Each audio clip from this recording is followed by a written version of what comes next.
Bonjour à toutes et bonjour à tous. Tout d'abord, je tiens à saluer Monsieur le maire de Montrouge, Étienne Langereau, de bien vouloir nous accueillir ici et avec sa vision, en effet, de cette densité heureuse. Je pense que cela nous a parlé aussi bien à David qu'à François.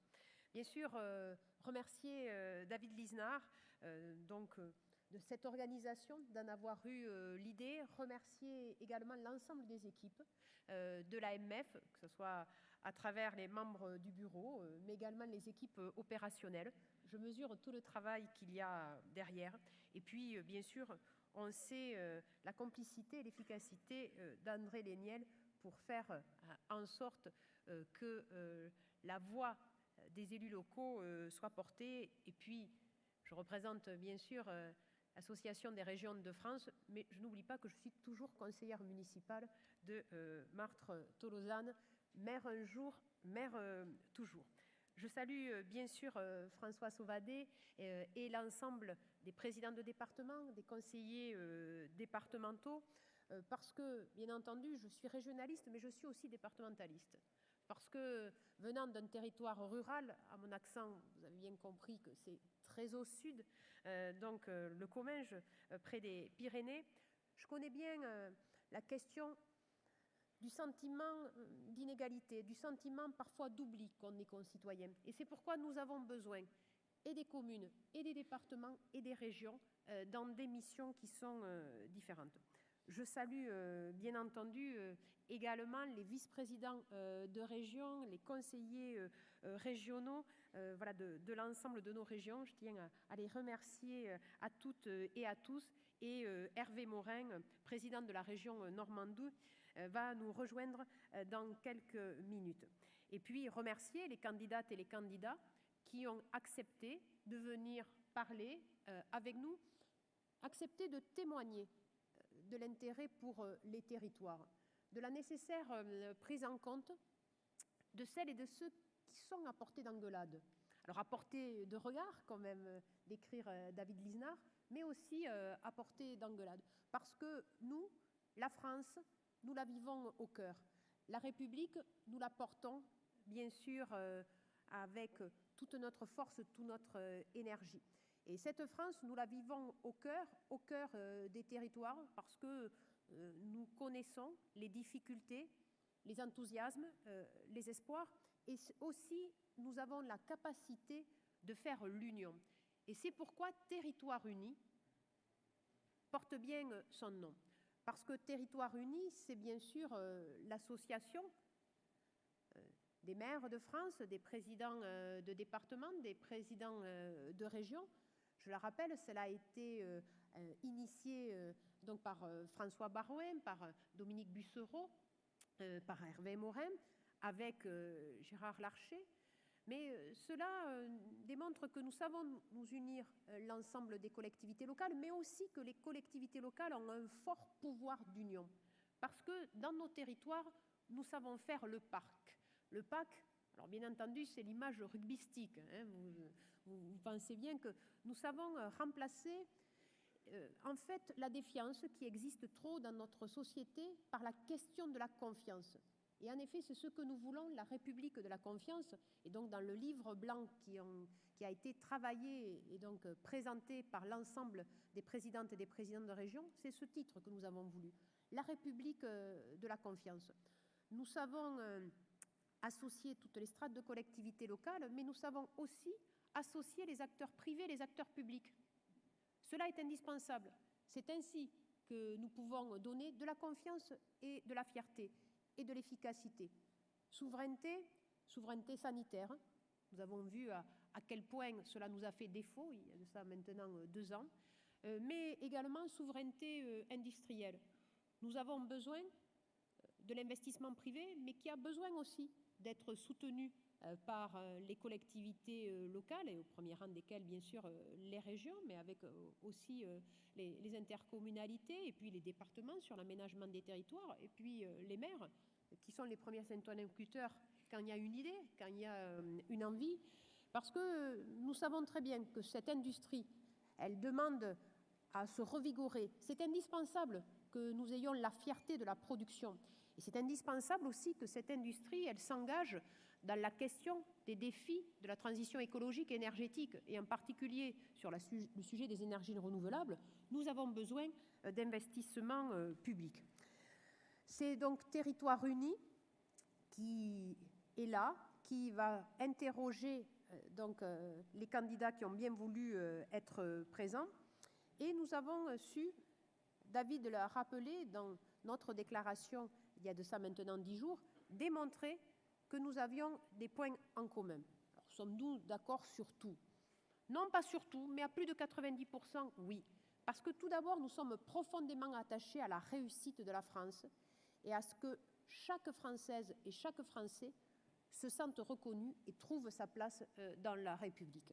C'est ce qui fait notre substrat, notre ciment, mais c'est également notre capacité à concilier. Parce que nous savons réunir, mais nous savons aussi concilier. Et au XXIe siècle, c'est la conciliation qui est absolument indispensable. Edgar Morin a écrit de très très belles pages, mais de façon très pragmatique. La conciliation, c'est quoi?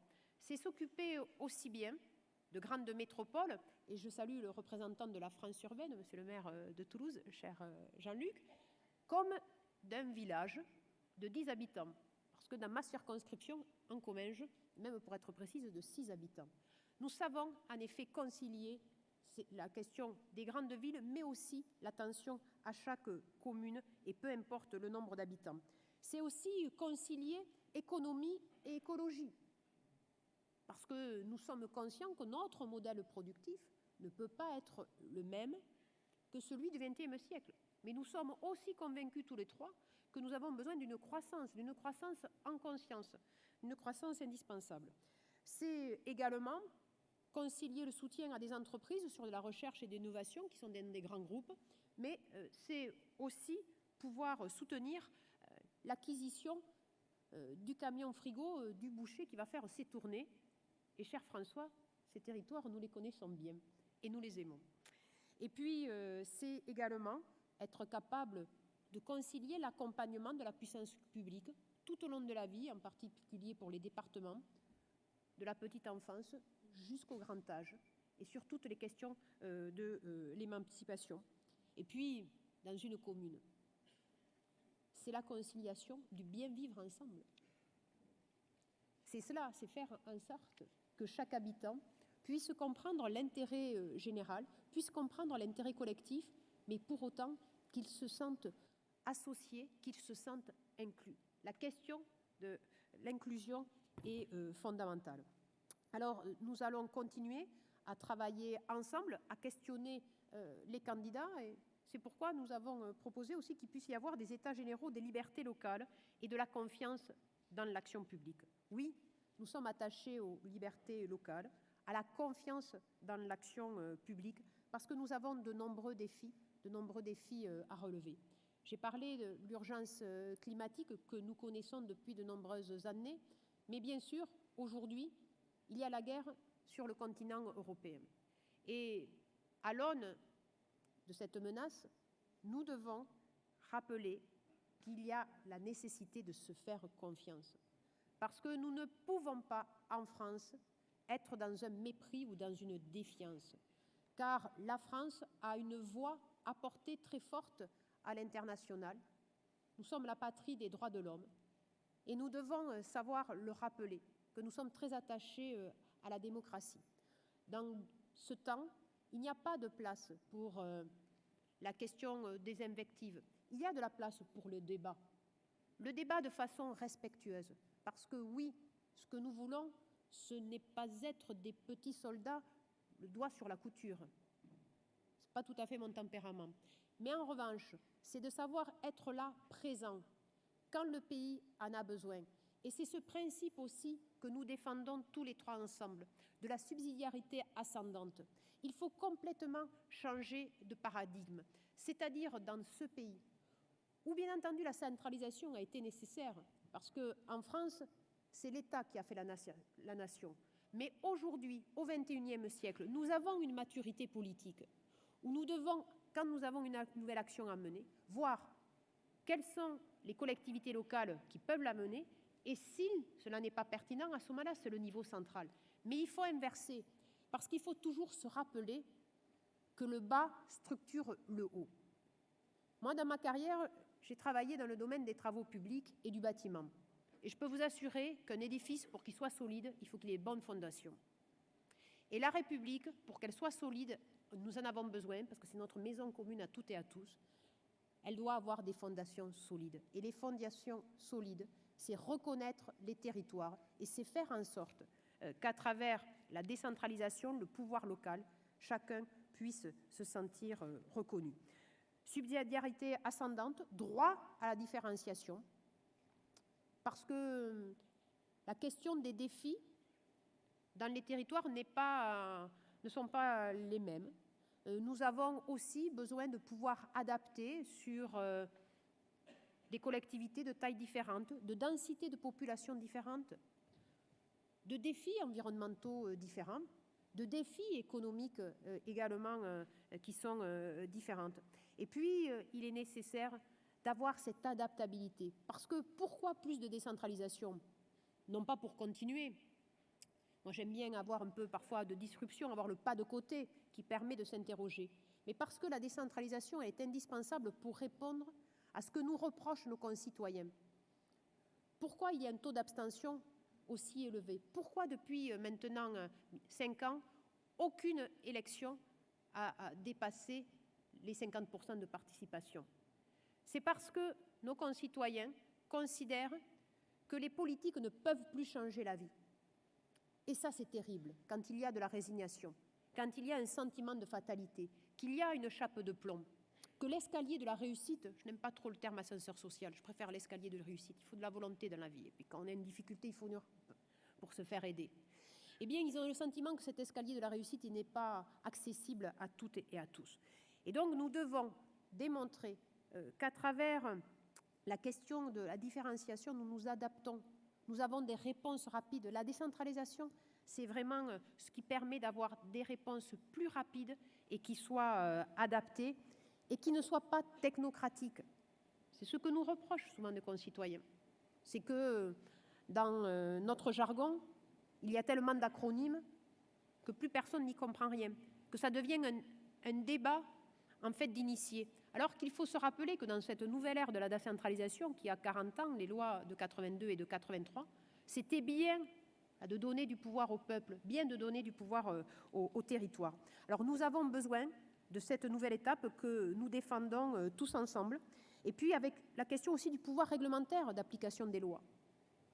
En France, c'est un vrai tabou, mais nous devons avoir un pouvoir réglementaire qui soit transféré aux collectivités locales.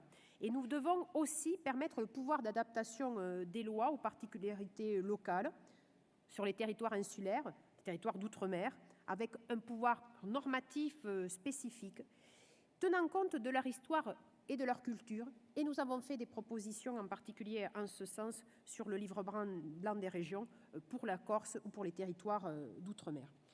Alors, c'est avec l'ensemble de ces enjeux que j'espère nous allons pouvoir avoir des réponses pour les candidates et les candidats à la fonction suprême, dans un contexte très particulier.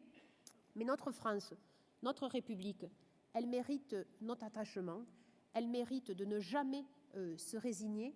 Et nous, élus locaux, nous avons au cœur la passion de servir la population, de servir la France et de servir la République. Je vous remercie. Merci Carole Delga.